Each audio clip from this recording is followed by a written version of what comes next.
kaunseling yang berdaftar lah biasanya okey, dan ada tauliah-tauliah tertentu sebagai contoh kaunselor kanak-kanak. So kita akan panggil lah maksudnya dekat situ untuk dia bantu apa yang relate dengan organisasi. Okey?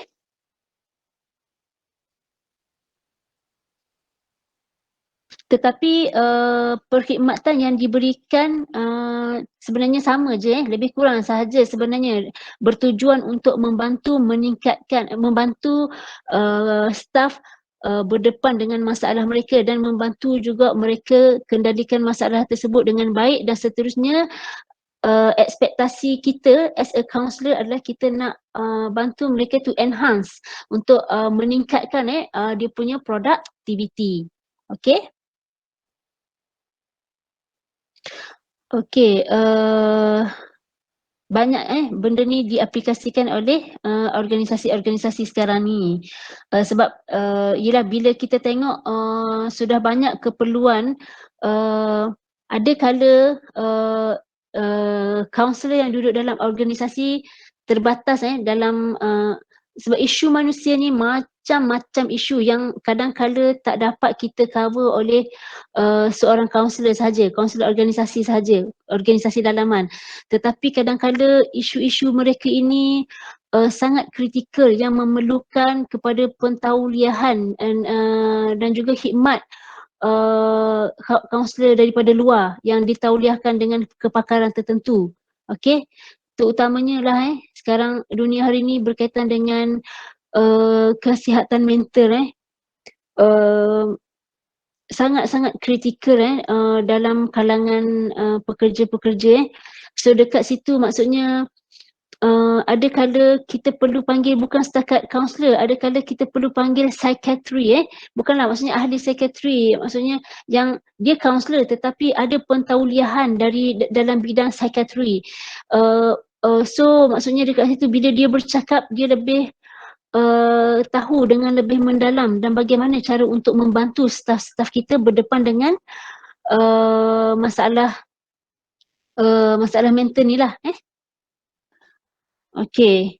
So dekat sini boleh nampak lah kaunselor ni dia duduk di luar, okey? Okey, dan bila kata kita menggunakan kaunseling luaran, adalah kelemahan dia dan adalah kelebihan dia, okey? So kita tengok kelebihan dia, dia tidak terlibat dengan politik dalam organisasi. Sebagai contoh dalam internal tadi, kemungkinan apa yang berlaku juga sekiranya kaunselor itu tidak jujur, dia boleh terlibat dalam politik organisasi yang mana sekiranya dia boleh berlaku berat sebelah. Sekiranya ada penilaian yang pihak atasan minta kaunselor buat sebab kita bila sebut kaunselor kita akan sentiasa terlibat dengan proses penilaian. Okey, proses pentaksiran. Kita nak tengok personality dia, kita nak tahu keupayaan dia, kita nak tahu performance prestasi dia macam mana, semua tu kadang-kadang diukur dengan satu inventory, satu instrumen, satu borang kaji selidik.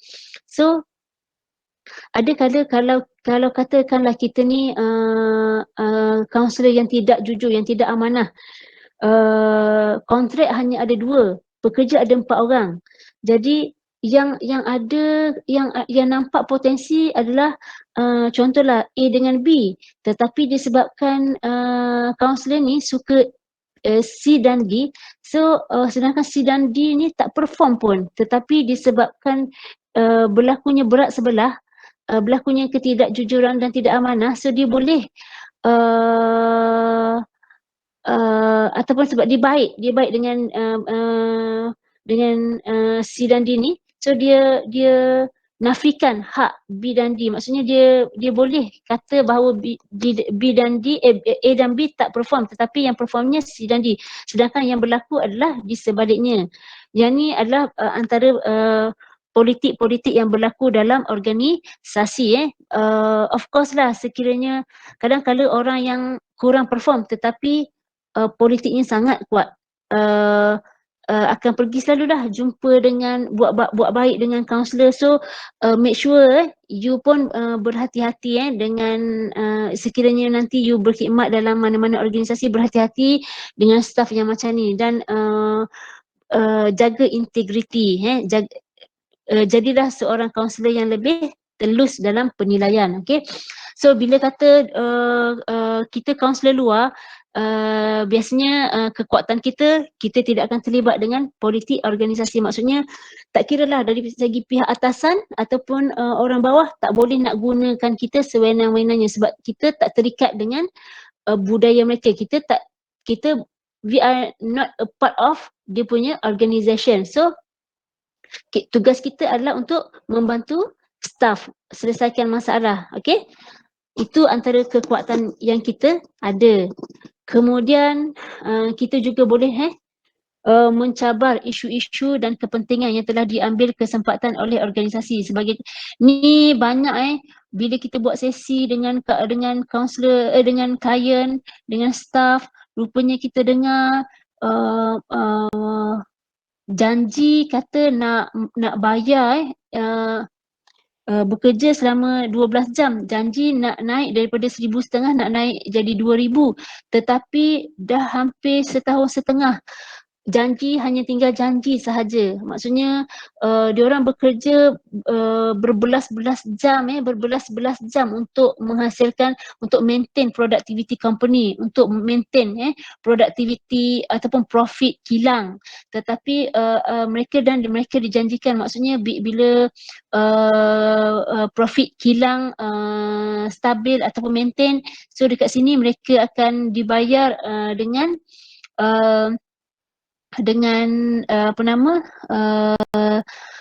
allowance ataupun bonus ataupun dinaikkan gaji. Namun apa yang berlaku dah hampir setahun setengah, tak ada apa-apa pun kenaikan. Jadi dekat situlah berlakunya rasa ketidakpuasan hati, rasa tak nak hadir, tak nak datang kerja, mula nak ponteng dan sebagainya. So bila berlaku benda dekat situ, kita dah tahu as a counsellor, kita dah nampak clear isu yang berlaku. Kekuatan kita boleh cabar. Kita boleh cabar majikan kenapa buat macam tu. Dan majikan biasanya akan takut dengan kita sebab kita tidak ada kepentingan dengan mereka, dan mereka sekiranya kita voice out, kita kemukakan benda ni, mereka tak boleh nak buat apa-apa. Berbeza dengan kaunselor, sekiranya kita duduk dalam company tersebut, mereka boleh mungkin boleh ugut dan sebagainya kepada kita. Tetapi kalau kita duduk di luar, menjadi kaunselor luar, kita lebih bebas sebenarnya. Okay? Kemudian perkhidmatan kaunseling juga kita boleh kita bebas tawarkan perkhidmatan kaunseling. Yang ni jelah sebab bila kita kata dah kita ada satu company, of course kita dah boleh tawarkan perkhidmatan kaunseling. Dan selain itu kita juga boleh memberi perkhidmatan dengan lebih luas. Sebagai contoh, bila kita nampak staff ni dia lack of kemahiran dari segi interpersonal, dari segi komunikasi di antara sesama mereka. So dekat situ bukan sahaja sesi kaunseling, kita juga boleh offer mereka untuk kita adakan satu program latihan bagaimana cara mereka meningkatkan interpersonal ataupun meningkatkan kemahiran komunikasi dalam organisasi. Okey, dan kadang-kala tak semestinya kaunselor itu yang beri perkhidmatan, tetapi boleh juga kaunselor ni mencadangkan untuk menggunakan perkhidmatan lain. Okey, perkhidmatan yang kemungkinan di luar kemampuan dia. Okey. Okey, boleh tawarkan kaunselor yang berbeza-beza mengikut kepakaran, latar belakang dan juga kemahiran. Maksudnya dekat sini, bukan boleh tawarkan organisasi boleh memilih, okey. Bila kata dia bukan boleh tawarkan dia boleh memilih sebenarnya.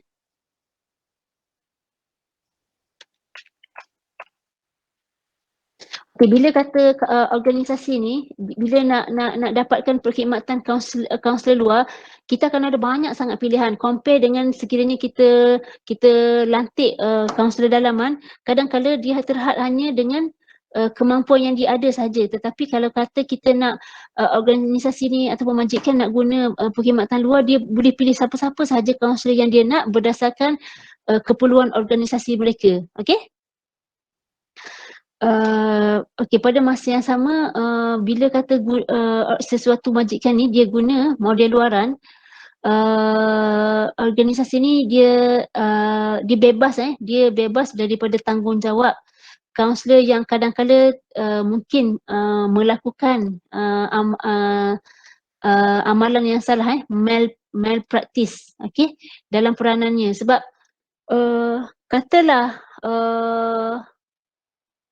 sebagai contoh kaunselor ni dia buat sesi dengan kita punya klien, dan at the end contohlah lepas pada beberapa kali sesi kita tak tahu pun mereka contohnya dengan klien ni ada 4 orang.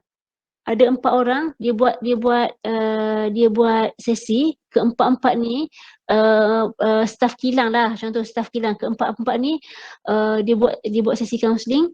And kita bila dia dah buat sesi semua tu, kita tak tahu pun ni.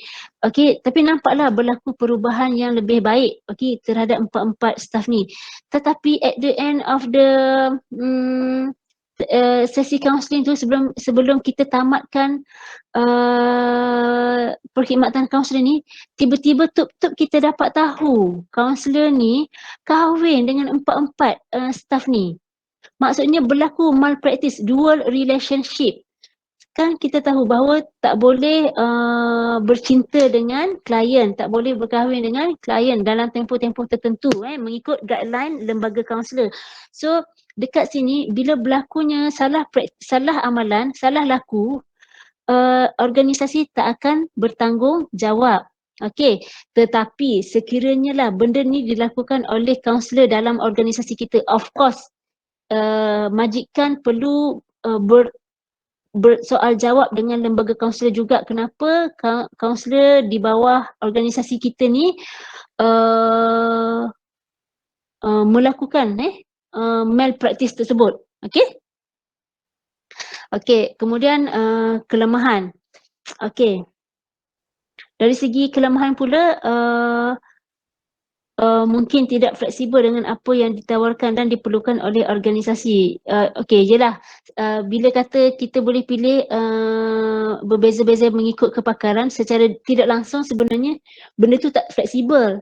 Okey. Kalau kata kita nak menggunakan perkhidmatan kaunseling keluarga ataupun kaunseling perkahwinan, kemungkinan kaunselor ini terhad dari segi pengurusan kewangan ataupun pengurusan ataupun apa nama dari segi pengendalian kesihatan mental. Sebagai contoh, dia mungkin mahir dari satu aspek yang kita nak guna, tetapi yang kita perlukan kepada staf kita, tetapi dalam sebahagian aspek kemungkinan dia tak boleh. Benda tu adalah benda yang tidak fleksibel. Itu antara kelemahan. Okey. Dan benda bila kata kita guna kaunselor model luaran ni, dia of course taklah nak kata kaunselor ni berorientasikan perniagaan, tetapi boleh dikatakan macam itulah. Maksudnya mereka ini lebih penawaran ini lebih berorientasikan kepada keuntungan. Okey. kaunselor akan sentiasa dianggap oleh orang luar dianggap orang luar oleh pekerja di organisasi. Of course lah, kita kita tak pernah kenal, tiba-tiba kita nak bagi sesi counselling. Kita tak pernah tahu pun siapa pekerja dia, tiba-tiba kita nak masuk, kita nak kena bagi program, kita nak kena bagi talk, kita nak kena bagi bimbingan. Benda tu memang merupakan satu kejutan budaya dalam budaya staff, dalam kalangan staff tersebut. So bila berlaku kejutan macam tu, implikasinya memang mereka akan rejected. Kebanyakannya mereka akan reluctant untuk terima perkhidmatan kita. Itu antara kelemahan. Jangan ingat walaupun kita ada kelebihan, tetapi kita juga ada kelemahan dari sudut dianggap sebagai orang asing. Okay? Dan terakhir adalah kaunselor mungkin tidak dapat melatih sistem organisasi dengan pendekatan kaunseling yang dimaksudkan. Of course, yang ni ialah bila kita kata pekerja ni dah anggap kita orang luar dan nak wujudkan satu trust tu sangat sebenarnya payah dan dia memakan masa yang lebih lama. Bila kata makan masa yang lebih lama, apa yang implikasi wujud juga melibatkan kos yang lebih tinggi oleh pihak organisasi. Ada kala organisasi tak nak pun cover kos yang tinggi dalam tempoh yang jangka masa yang lama. Jadi apa yang berlaku biasanya kita memang akan run program, akan run session dalam tempoh yang pendek saja, yang dekat, yang terdekat saja. So dekat situ trust 50-50. Payah nak dapatkan trust dalam kalangan pekerja.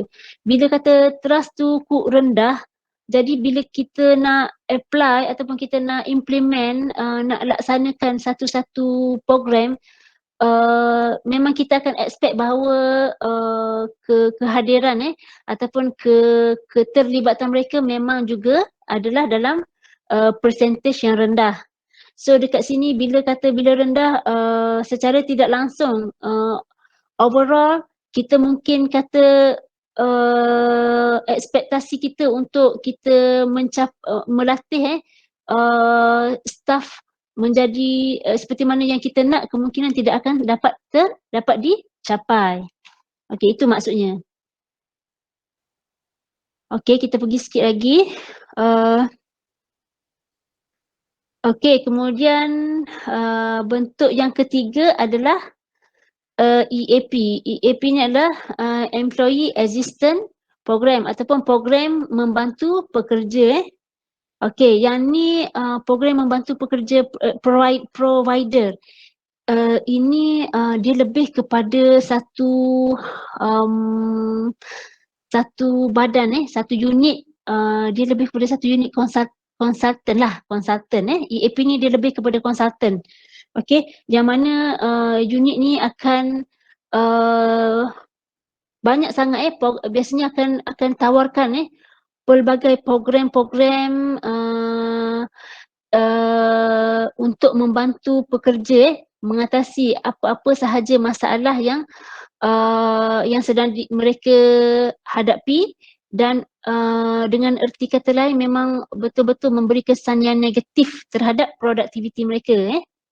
Okey, dan benda ni memang menjadi hari ni nak katanya EAP ni ialah semakin popular apabila kita tengok nanti you akan ambil subjek consultation.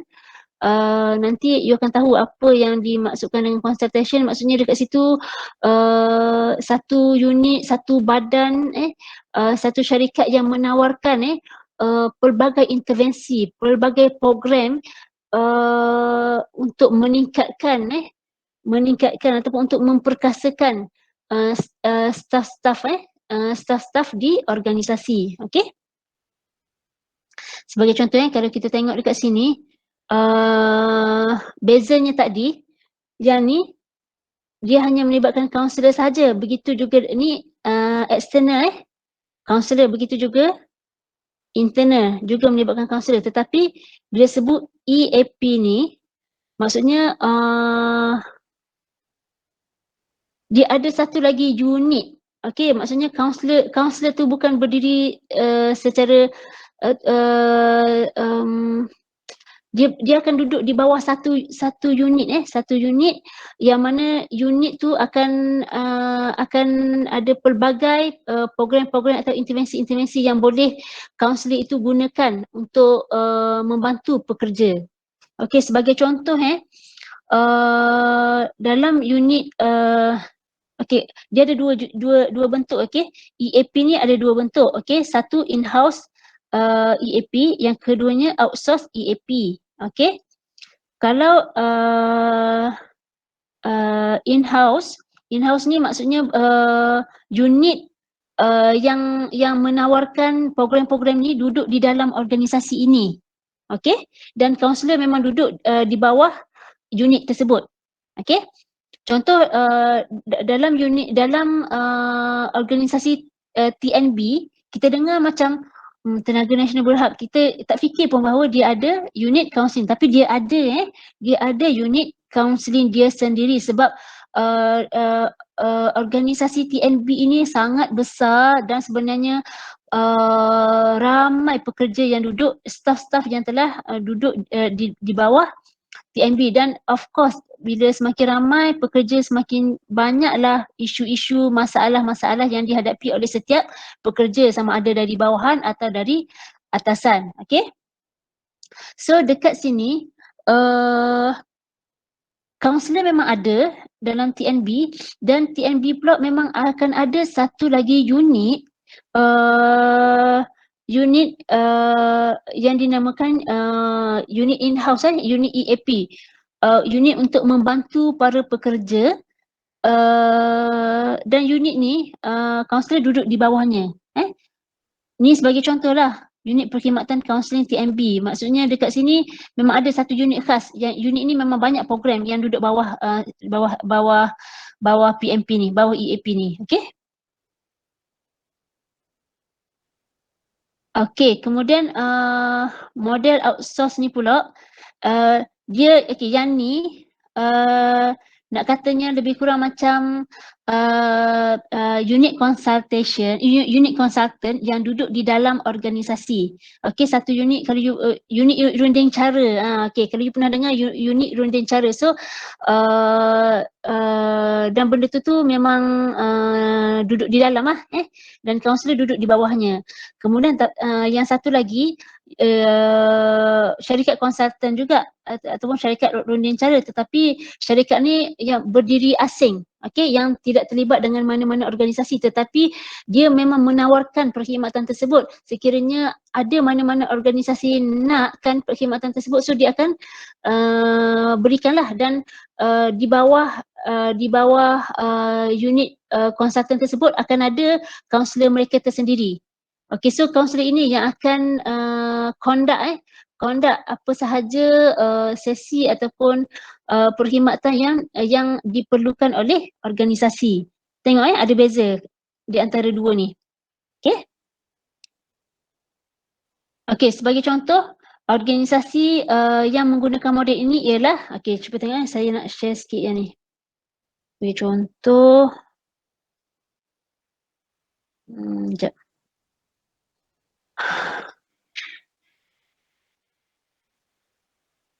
Okey, kalau boleh tengok dekat sini ni substance, okey, SAMHSA stand for Substance Abuse and Mental Health Services Administration. Ni yang dikatakan contoh tadilah.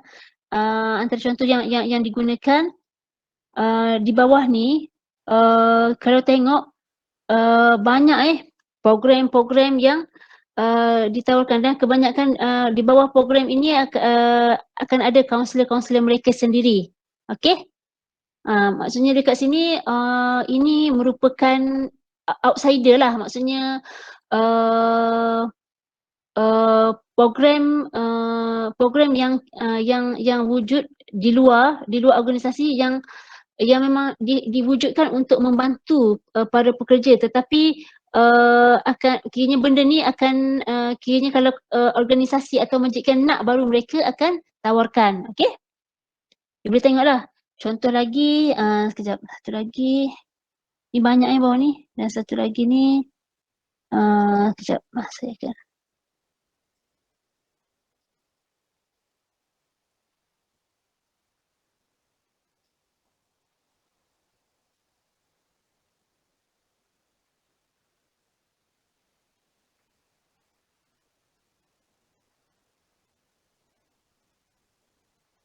Okey, ni yang dikatakan National Institute of Occupational Safety and Health. Okey, so dekat sini akan adalah program-program boleh nampak program-program apa yang duduk di bawah training, di bawah latihan ni. So dekat sinilah memang kiranya kalau kata mana-mana organisasi nak guna, dia boleh. Mohonlah ni yang kerajaan, tetapi yang apa nama, yang swasta pun memang banyak dah sekarang ni, okey.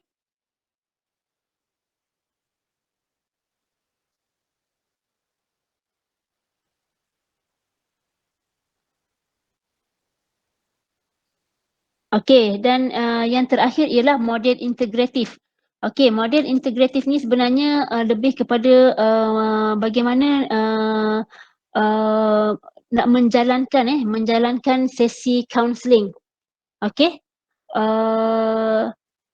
Bagaimana you nak berikan perkhidmatan sesi kaunseling kepada staf-staf di organisasi tersebut. Okey, dan dianya berbentuk triadik. Triadik ni maksudnya ada tiga penjuru utama, iaitu melibatkan kaunselor, you as a counselor di organisasi, dan kena ada klien. Klien itu terdiri daripada staf yang dirujuk ataupun staf yang memang datang secara sukarela untuk berkongsi masalah, dan juga satu lagi organisasi ini terdiri daripada pihak pengurusan, iaitu biasanya memang top manager ataupun top management. Okey, dan dalam model integratif ni saya rasa benda ni lebih umum dan kita lebih fahamlah sebab kita dah pernah belajar bagaimana kita nak conduct session counselling. So kita lebih nampak benda ni kita nak apply ke dalam apa nama organisasi. Kita akan lebih nampak dah dia terbahagi kepada 5 peringkat. Iaitu bagaimana persiapan untuk kita nak mulakan perkhidmatan kaunseling. Yang kedua, proses penilaian, assessment. Kemudian membina kontrak dan rujukan. Keempat, melaksanakan perkhidmatan kaunseling. Dan yang kelima, menamatkan perkhidmatan kaunseling. Okey, kita akan pergi details. Okey, kalau tengok persiapan oleh kaunselor dan persiapan oleh klien. Okey, dua-dua ni bila kata kita nak laksanakan satu proses dalam bidang organisasi, kita betul-betul perlu bersiap. Bersiap tu dari segi kita kena tahu siapa kita punya klien, staff ni daripada mana, daripada bahagian mana, apa maklumat yang kita boleh akses daripada company kita, apakah background dia, budaya dia macam mana, family dia macam mana, tangga gaji dia macam mana, kesihatan dia macam mana. So dekat situ kita kena ada preparation, earlier preparation. Maksudnya kita dah semak dia punya record, semua maklumat dia kita dah ada dalam poket kita sebelum sesi lanjutan tu. Maksudnya kalau untuk sesi pertama mungkin kita just berkenalan, tetapi untuk sesi yang seterusnya kita perlu ada satu record yang jelas tentang siapa itu staff yang nak jalankan sesi dengan kita. Itu yang dinamakan dengan persiapan oleh kaunselor. Dan persiapan oleh klien juga kita kena maklumkanlah, maksudnya dia perlu lebih telus dan lebih dia kena faham apa yang nak dia ceritakan, apa yang nak dia kongsikan, dan apa yang dia nak expect daripada sesi ini. Okey? Okey, kemudian selepas pada persiapan itu kita perlu buat penilaian. Okey, penilaian ni sangat penting sebab cara untuk kita, penilaian ni boleh terdiri daripada biasanya inventory atau instrumen. Kita boleh guna banyak kita ada pelbagai. Contoh kalau dia datang dengan masalah kesihatan mental, kita mungkin boleh menggunakan inventory kemurungan, inventory kebimbangan, inventory kesihatan mental dan sebagainya. Tetapi kalau dia mari dengan masalah ketidakpuasan tentang hati, tentang dia tak ada kepuasan dalam pekerjaan dia tu, mungkin kita boleh guna tentang inventory minat kerjaya, inventory personality kerjaya, inventory berkaitan dengan padanan ataupun keselarasan kerjaya Holland dan sebagainya. So dekat situ bila kita dah buat penilaian, kita dah dapat scoring, kita interpret score, macam mana kita akan boleh baca dia, boleh membantulah sedikit sebanyak bagaimana kita nak hala tuju ke mana sesi kita ni. Okay. Dan sebelum buat penilaian ni memang kena ada persetujuan lah, sebab kadang-kadang kita kena tahu sebarang penilaian yang kita buat ni kadang-kadang akan diminta maklumat tersebut oleh pihak atasan. So adalah sebaiknya awak maklumkan kepada staff. Maksudnya kalau you kata you ada masalah tentang tak puas hati dalam bidang kerjaya yang you buat sekarang ni, you kata you nak berhenti, kita akan buat satu setuju tak kalau kita nak buat satu jawab satu inventory, tapi dapatan daripada inventory ni kemungkinan besar akan diminta oleh pihak atasan. Okay, you bersetuju ataupun tidak. Okay, tengoklah macam mana. Kalau dia bersetuju, so kita bolehlah gunakan benda tu untuk membantu dia dengan lebih mendalam kalau kita ada perbincangan dengan pihak atasan. Tapi kalau dia tak setuju, memang kita kena hold maklumat itu hanya di peringkat kita sahaja. Okay. Kemudian penilaian juga melibatkan bagaimana alternatif intervensi yang ada. Adakah perlu kepada sesi kaunseling lanjutan, sesi kelompok atau sesi bimbingan, ataupun perlu pergi kepada program-program. Kadang-kadang program yang perlu kita berikan kepada staf ni tidak semestinya program kaunseling sahaja, tetapi juga melibatkan program yang boleh meningkatkan tahap kecekapan mereka. Sebagai contoh, kalau staf di Pro 2 dia ada masalah dari segi kurang kemahiran untuk sebab enjin tu, sebagai contoh, enjin tu enjin baru dan sebelum ni mereka dah biasa bekerja dengan enjin lama, tapi bila datangnya enjin baru, mereka tak dapat nak faham bagaimana enjin itu berfungsi. So bila kita tahu masalah mereka, bukannya kita semata-mata beri mereka itu latihan ataupun bimbingan dari segi kaunseling sahaja, tetapi adalah tanggungjawab kita untuk kita salurkan mereka kepada latihan mana yang mereka perlukan berkaitan dengan enjin tersebut. Bagaimana untuk mereka pergi kursus dan sebagainya, supaya mereka bila dah pergi kursus berkaitan dengan enjin baru tu, mereka balik kursus, akhirnya mereka dapat postmortem enjin yang ataupun mereka dapat bekerja dengan lebih baik dengan enjin yang baru dibeli oleh Pro 2 itu. Okay. Kemudian ni persetujuan ni termasuklah maklumat apa kita kena betul-betul jelas dalam satu kontrak. Maklumat ni kontrak persetujuan ni sejauh mana maklumat yang boleh kita disclose, yang boleh kita dedahkan, dan apa maklumat yang memang dia tak nak pun kita dedahkan, supaya dekat situ bila kita dah jelas maklumat apa yang boleh diberikan dan maklumat apa yang tidak boleh diberikan, sekurang-kurangnya dapat meningkatkan tahap kepercayaan staf itu kepada kita. Okey. Perkongsian maklumat. Okey, yang ni juga sebenarnya sangat berkait rapat dengan proses kita nak buat. Kadang-kadang sebab kita dah jadi a part of kalau katakan you ni as a counsellor di sebuah organisasi dan kita tahu budaya di organisasi itu macam mana. Maksudnya ada kala bila kata dia orang ni datang membuat sesi dengan you, ada kala kita berkongsi maklumat tidak kira lah sama ada maklumat tentang diri kita sebab kita pernah berada di tempat itu dan kita faham bagaimana mereka rasa. So sebenarnya perkongsian maklumat ini akan lebih membantu sesi dan membantu perkembangan klien ataupun staff.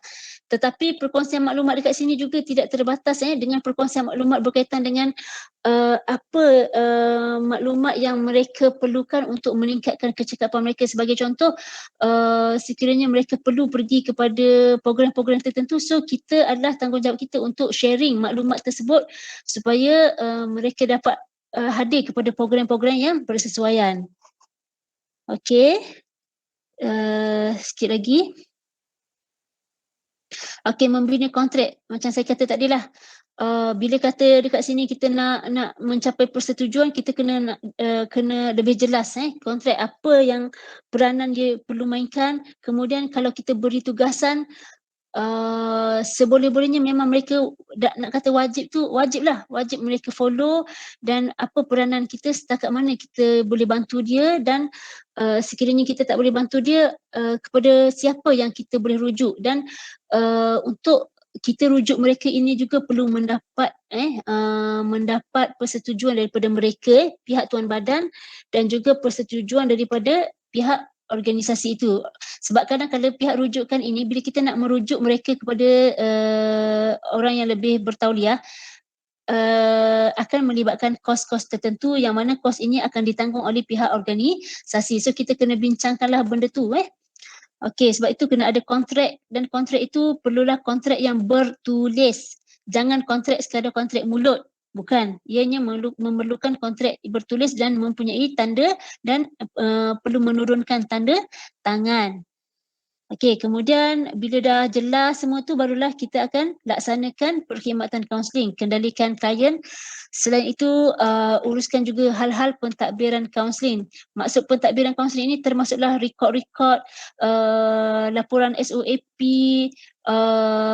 dan sebagainya. Sekiranya ada you buat assessment, pentaksiran, juga perlu dilaporkan apa markah yang diperolehi daripada instrumen tersebut. Bila dia jawab tinggi ke, rendah ke, ataupun dia ni personality yang macam mana, semua itu perlu dilaporkan dengan lengkap. Dan ianya duduk dalam hal-hal pentadbiran kaunseling. Selain itu, kita juga perlu penuhi keperluan organisasi.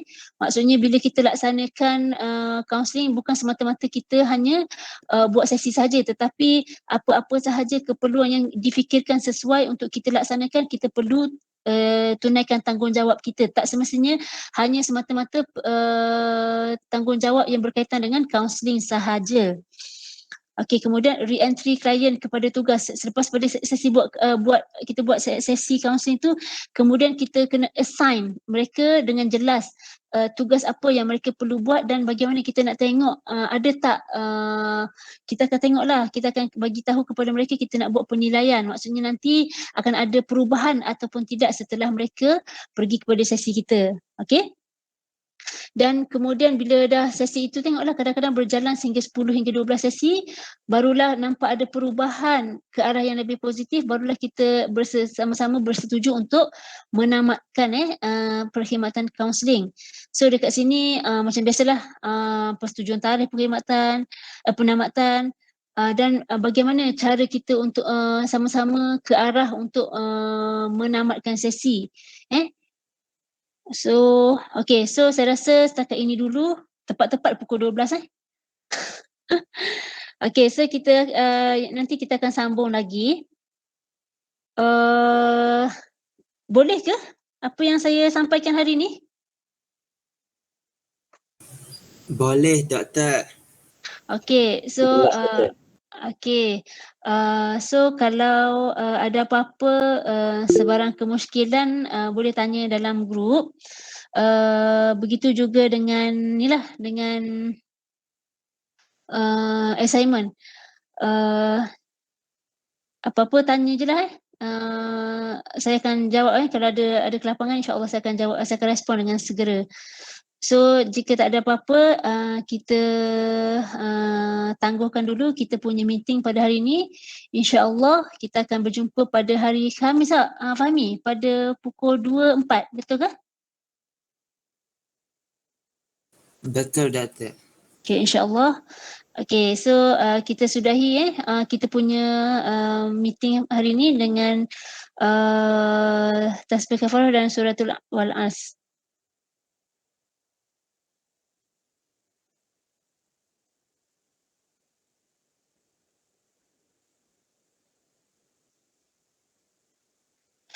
Okay, saya end dulu kita punya meeting.